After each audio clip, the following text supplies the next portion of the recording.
make sure you can write expressions as single logarithms or natural logs. So remember that the number out front turns into the power. So this will be a power, 2 will be a power. And if there's a negative out front of the expression, then it's going to go in the denominator. So this is going to be log base 10, but you don't need to write the base 10, of x to the 1/2. Now x to the 1/2 is actually the square root of x, times, this is a positive, this is going to be y to the 1/3, which is actually the cube root of y. And then on the bottom you'll have over z squared. Now z is in the denominator because there's a negative out front, so this is over z squared. Now it doesn't matter if there's a natural log in front or a log, so if this was a ln, you would just write it as natural log. So number 30 is, I'm going to do this part first. So actually, this 4 is going to go to the power of t squared. So it's going to be 3 times the log of t to the 8th power. Now this 3 means the exponent, so that I'm going to multiply these two exponents. So it's going to be log of t to the 8 times 3 is 24th power. So really you could have written it as log t to the 24th power. And again, this is base 10 because it's not written anything else. 31 is, there's a couple different ways that you can look at it. You can distribute this -4 right away. So I'll do that.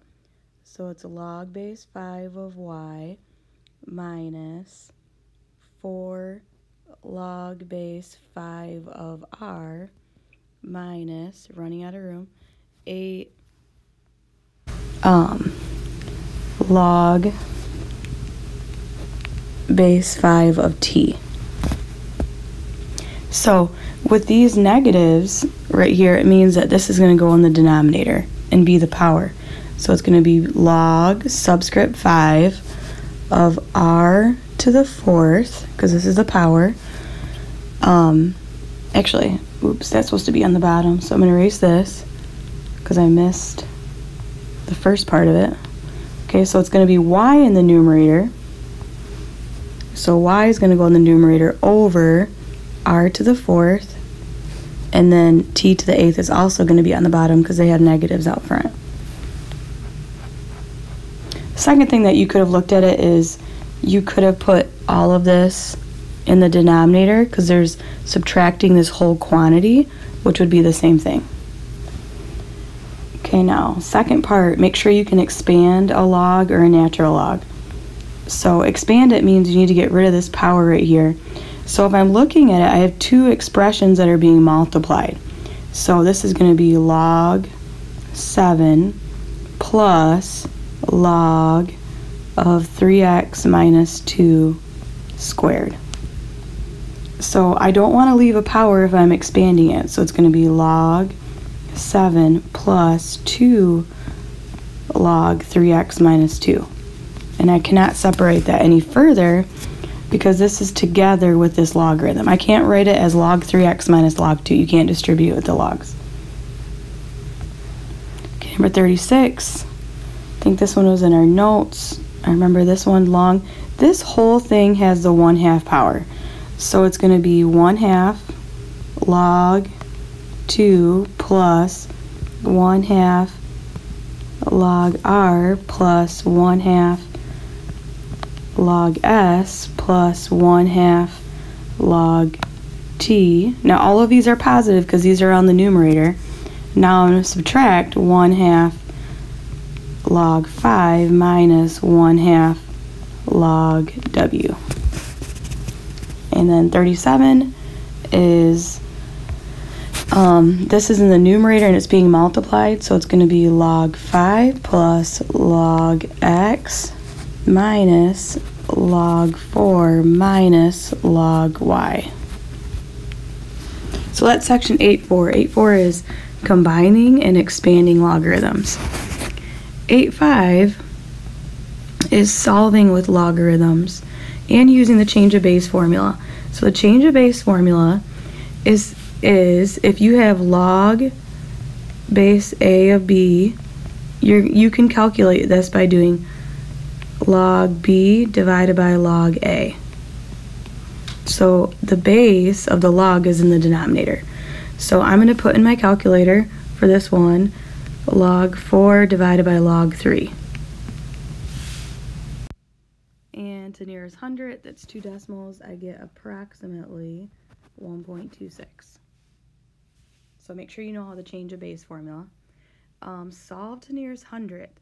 So what you want to do is isolate your base. So there's nothing else around that. So at this point, I'm going to take the log of each side. So it's log 4 n minus 2 equals log 3. Then I'm going to use the property of logarithms and put n minus 2 out front. So n minus 2 log 4 equals log 3. So I noticed that when I was helping people out before, they forgot to take the log of each side. They would have a logarithm on the one side but not on the other. So you're taking the log of each side. So there needs to be a log on each side. So if you start with an exponential equation with an x in the exponent, you're going to have the logs on each side. So then what I'm going to do is I'm going to divide both sides by log 4. So then I will have these two cancel out. I'll have n minus 2 equals log 3 over log 4. So to solve for n, I'm going to add 2 to each side. So in your calculator, you need to put log 3, close it, divide it by log 4, close it, press enter, and then add 2. So you should try this in your calculator. So you get approximately 3.58.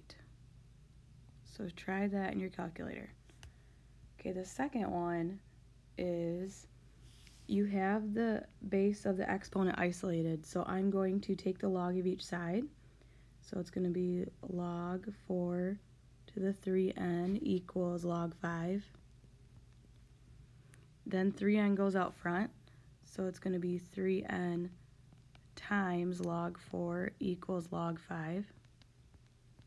And what I'm going to do is I'm going to divide both sides by 3 log 4. Because that will get rid of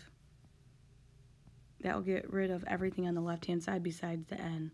So 3 log 4. So I'm going to put this in the numerator in parentheses and the denominator in parentheses. So on my calculator I do log 5. So log 5 divided by, and I'm going to put the denominator in parentheses, 3 log 4.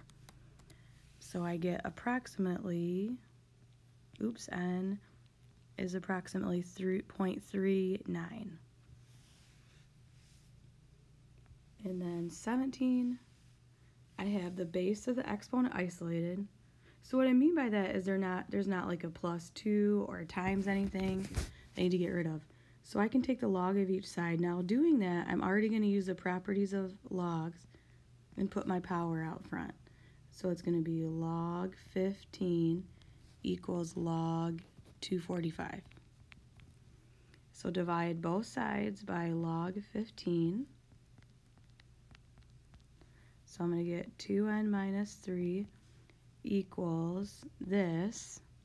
So to solve for n, I'm going to take log 245 divided by log 15, and then I'm going to add 3 to that and take that whole quantity and divide it by 2. So I'm going to do log 245, so log 245 divided by log 15, and then I'm going to add 3 to that and then divide that quantity by 2. So this is about 2.52. Okay, then down at the bottom, solving with logs and natural logs. Actually, none of these are natural logs yet. But if you have logs, what you want to do is write it as a single log. So all of these expressions, I can write them as a single log. So this one's going to be log of x squared over 5 equals -2. Now, another way that we've done it in class is log 5 is just a decimal. So what you could do is you could add log 5 to this side, then divide by 2, and you'll have a single log.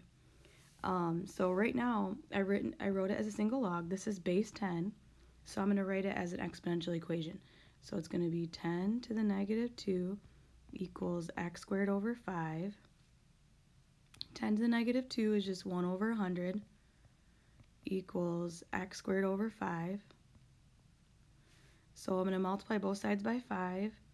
5 over 100 is 1/20th, so 1/20th equals x squared. And then I'm going to take the square root of it, so x equals plus or minus the square root of 1/20th. So I did plus or minus because technically it's a quadratic right here. But if I'm going back to my original problem, I cannot have 2 times the log of a negative number. So really my only answer is the square root of 1 over 20. Because the directions read round to the nearest hundredth, I can actually put that in my calculator. This would be a good no calculator problem because the answer would just be root 1 over root 20, and then you'd want to rationalize it. But the directions read to round the nearest hundredth, so this is 0.22 is my answer. So again, I can't use the negative one because this would be undefined. The log of a negative number is undefined. Okay, number 23, I'm going to write it as a single log again. So it's going to be log 8 over 2x equals -1. Now I can simplify this expression as log 4 over x equals -1. Because I wrote it as a single logarithm, I'm going to write it as an exponential equation. So it's 10 to the -1 equals 4 over x. So this is actually 10 to the -1 is 1 over 10 equals 4 over x. I can cross multiply to solve this one, so I can get x equals 40. So this is a good no calculator problem. X is 40. And then 24, or the last one, is I'm going to write this as a single logarithm, use the property of logs. So I'm going to have x plus 21 on the top over x equals 2. So the base is 10, it's not written, so it's going to be 10 squared, so that's going to be 100 equals x plus 21 over x. I'm going to multiply both sides by x to get it out of the denominator. So it's going to be 100x equals x plus 21. Subtract x from each side. And then divide both sides by 99. So the directions read to round the nearest hundredth. So my answer is 21 divided by 99, which is about 0.21. It's exactly 0.21 repeating.